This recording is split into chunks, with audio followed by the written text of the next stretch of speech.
614번째 책 소개입니다. 책 제목 인지심리학. 저자 존 폴 민다. 출판일 2023년 5월 17일. 상상빌더 한 줄 요약. 인지심리학을 알자. 책 소개. AI 시대 필수 교양, 인지심리학의 모든 것을 담았다. 컴퓨터 알고리즘이 의사결정을 하고 미래를 예측하는 오늘, 세상과 나와 우리의 연결고리를 이해하기 위한 지식이 필요하다. 인간은 생각하는 동물이다. 라는 아리스토텔레스의 정의처럼 우리는 매 순간 과거, 현재, 미래에 대해 끊임없이 떠올리고 생각한다.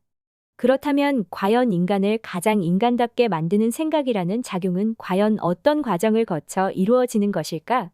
이 책은 인간이 어떻게 생각하고, 기억하고, 결정하는지를 인지심리학, 인지과학, 인지신경과학의 최신 연구, 이론과 일상 속 다양한 사례를 토대로 풀어낸다. 저자인 존 폴 민다는 캐나다 웨스턴 온타리오 대학교에서 인지심리학과 생각에 관한 과목을 가르치고 있다. 그의 수업은 체계적이고 쉬운 설명으로 호평을 얻어 우수교육상을 받기도 했다. 또한 웨스턴 온타리오 대학교의 뇌와 마음 연구소에서 자신의 이름을 건 연구실을 이끌며 사람들이 자신의 경험을 범주와 개념으로 조직하는 방법과 개념적 구조가 인간의 사고에 미치는 영향에 중점을 두고 연구하고 있다.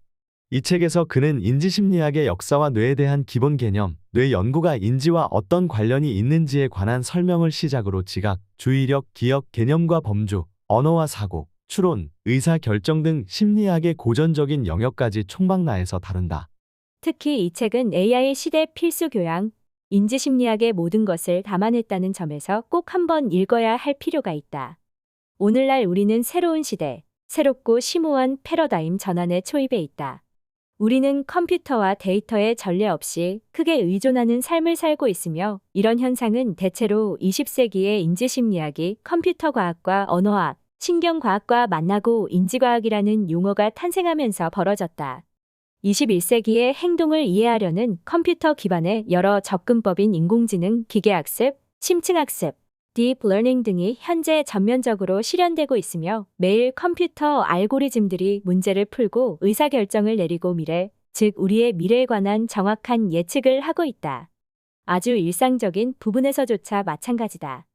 우리는 매일 알고리즘이 취향을 분석해 제안한 음악을 듣고 영상을 본다. 휴대전화로 온갖 일을 처리하면서 동시에 구글, 애플, 페이스북의 기본적인 데이터를 제공하며 이로 인해 그러한 회사들의 알고리즘은 더 나아진다. 이제 인지심리학 그리고 인지과학에 대한 이해는 이 세상과 우리의 관계 및 우리들끼리의 관계를 이해하기 필수 지식이 되었다.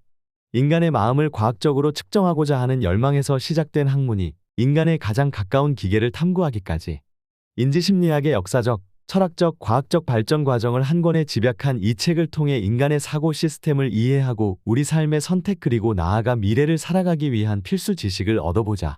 책에서 얻은 내용. 알파고에 이어 챈가 등장하면서 AI가 보여준 엄청난 인식과 판단 능력은 인간과 AI의 본격적인 생존 경쟁을 알리는 신호처럼 읽힌다. 그러나 인간이 생각하는 방식을 제대로 알고 있다면 이런 걱정은 기우에 불과하다. 그런 측면에서 인지심리학은 지금 꼭 읽어봐야 하는 책이다. 이 책은 인지과학 전반에 대해 소개한다. 구체적으로 인지가 무엇인지, 인지가 이루어지기 위해 뇌가 어떻게 작동하는지 살펴보려고 한다. 우리가 어떻게 생각하고 행동하며 왜 어떤 일은 쉽게 기억나는데 어떤 일은 기억나지 않는지 살펴보는 일은 생각보다 유익하고 흥미진진하다. 더 구체적으로는 우리가 어떻게 읽는 법을 배우는지, 왜 어릴 때 배운 자전거 타는 법을 나이가 들어서도 잊어버리지 않는지, 그리고 왜 멀티태스킹 작업이 늘 어려운지도 살펴본다.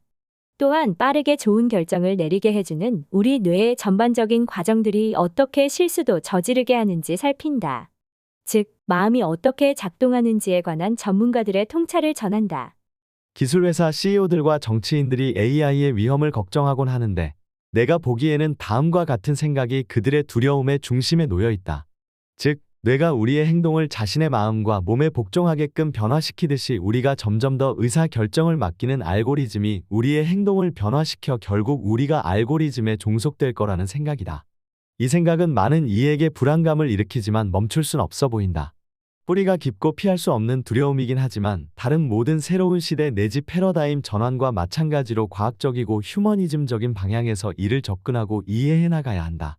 이것이야말로 인지과학이 남겨준 유산이며 정말로 19세기 이후로 줄곧 진행된 실험 심리학의 발전이 남긴 유산이다. 20세기와 21세기에 이룬 성과들은 생물학에서 학습 알고리즘을 탐구해 고성능의 컴퓨터에서 지속적으로 구현하고 아울러 그 둘의 관계를 인간의 행동에 적용한 결과다. 컴퓨터와 신경과학 분야의 기술 발전 덕분에 그런 개념들이 현대 세계를 주도하는 힘이 되었다. 인간이 아닌 알고리즘과 인공지능한테 지배를 당할 거라는 두려움이 때때로 필연적으로 뒤따르긴 하지만 인지과학을 이해하는 일은 생존과 적응에 필수적이다. 특정한 행동은 특정한 뇌 영역과 관련된다. 즉, 내 친구의 전전두피질이 성격의 어떤 측면을 조종하는 듯했다. 구체적으로 보자면 말하거나 행동하고 싶은 바를 결정하는 능력 그리고 부적절한 행동을 억제하는 능력을 관장했다. 인지신경과학자들은 이 개념을 가리켜 기능의 국소화라고 부른다. 복잡한 행동과 사고는 뇌의 여러 영역에 걸쳐 일어나기도 하지만 특정한 행동은 피질의 특정한 영역에 국소적으로 관련될 수 있다. 이 장의 후반부에 나오듯이 음성 언어를 이해하고 표현하는 데 특화된 뇌 영역도 있고 얼굴을 인식하고 처리하는 데 특화된 뇌 영역도 있으며 손과 눈의 움직임을 조정하는 데 특화된 뇌 영역도 있고 내 친구의 경우처럼 복잡한 행동을 실행하고 억제하는 데 특화된 뇌 영역도 있다. 우리는 시각, 촉각, 청각 등의 감각계를 통해 세계를 인식한다. 이런 감각들은 세계에 관해 우리가 무엇을 알아야 하는지 그리고 지금 벌어지는 일과 방금 벌어진 일을 어떻게 기록해야 하는지 알려준다. 우리 앞에 무엇이 있는지에 관한 모든 정보도 제공해준다. 그런 감각 덕분에 우리는 읽고 의사소통하고 반응한다. 감각 정보를 처리해 언어, 개념, 사고, 기억 및 사물 인식 등을 실행하는 일은 피질 내에서 정보 처리 흐름을 따라 일어나지만 입력은 곧바로 감각에서 얻어진다. 이 감각계란 무엇인가? 감각계는 몇 가지이며 어떻게 함께 작동하는가? 어떻게 감각계는 기억 및 사고와 같은 내적 표현과 상태를 다룰까? 주의는 동시에 가능할 듯한 여러 개의 사물이나 일련의 생각 중에서 하나를 차지한다는 뜻이다. 여기서 중요한 것은 여러 개 중에서 하나다. 주의에 관해 고찰할 방법 중 하나는 여러 개 중에서 하나를 선택하는 우리의 능력을 살펴보는 일이다. 우리는 이를 가리켜 선택적 주의 selective attention이라고 한다. 선택적 주의란 우리의 환경이나 기억에서 우리가 앞으로 처리하거나 생각하고 싶은 무언가를 선택하는 데 필요한 인지 자원으로 정의된다. 선택적 주의는 여러분이 붐비는 스타벅스에서 친구와 대화할 때 생기는 일이다.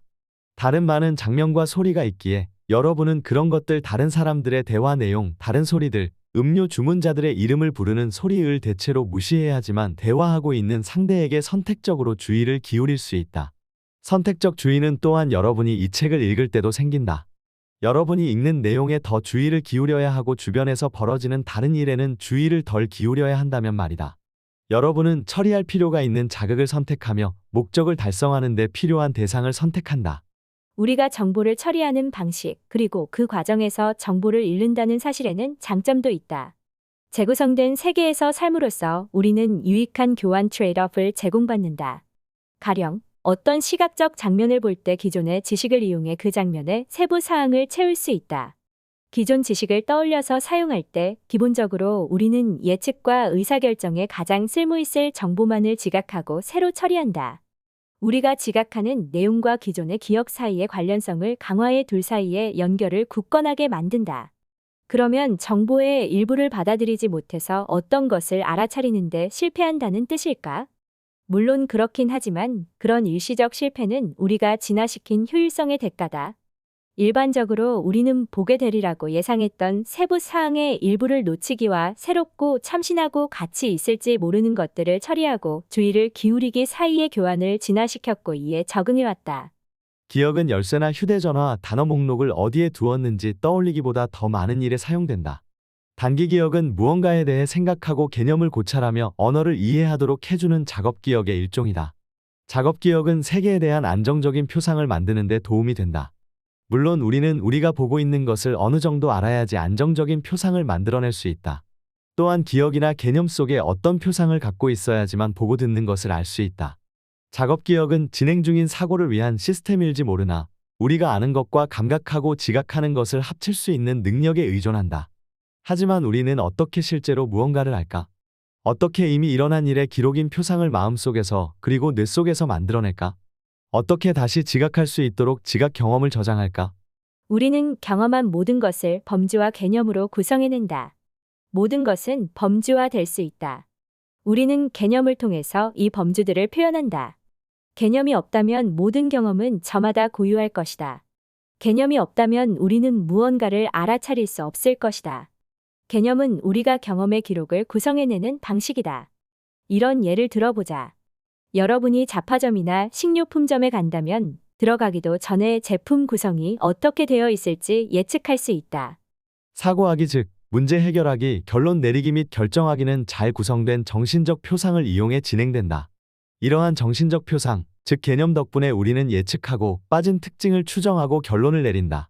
우리가 기존의 개념이나 범주에 들어맞는 무언가를 지각하면 우리는 개념 덕분에 그 사물들에 대해 아는 중요한 대부분의 정보에 접근한다. 일단 사물이 한 범주의 구성원으로 분류되고 나면 그 사물은 동일한 범주 내에 다른 많은 사물과 연관되어 있는 속성들을 물려받거나 지닐 수 있게 된다. 개념은 잘 구성된 기억의 결과이기에 개념 덕분에 기억은 행동을 이끌어내는 데 효과적으로 사용될 수 있다. 개념에 대한 연구는 어떻게 지식과 기억이 적응적 사고에 최적화되는지 이해하는 방법을 알려준다. 개념 덕분에 기억과 지식은 다른 종류의 사고를 수행하는 데 효과적으로 그리고 효율적으로 사용될 수 있다. 사고는 주위 환경을 상대하거나 세상사에 따라 행동하기 위해 정신적 표상을 이용하는 과정이다. 하지만 사고는 단지 행동 이상이다. 계획하기이자 결정하기이기도 하다. 시간을 들여서 여러 대안을 살피는 일이다. 우리가 아는 것 그리고 보고 들었던 것을 택해서 행동하는 일이다. 우리는 이런 목적에 도움을 줄 신경인지 시스템을 진화시켰다. 우리는 지각 시스템과 주위의 의존의 외부 세계에서 정보를 받아들인다. 또한 기억과 개념에 의존해 우리가 보고 듣는 것 그리고 보고 들었던 것을 표현한다.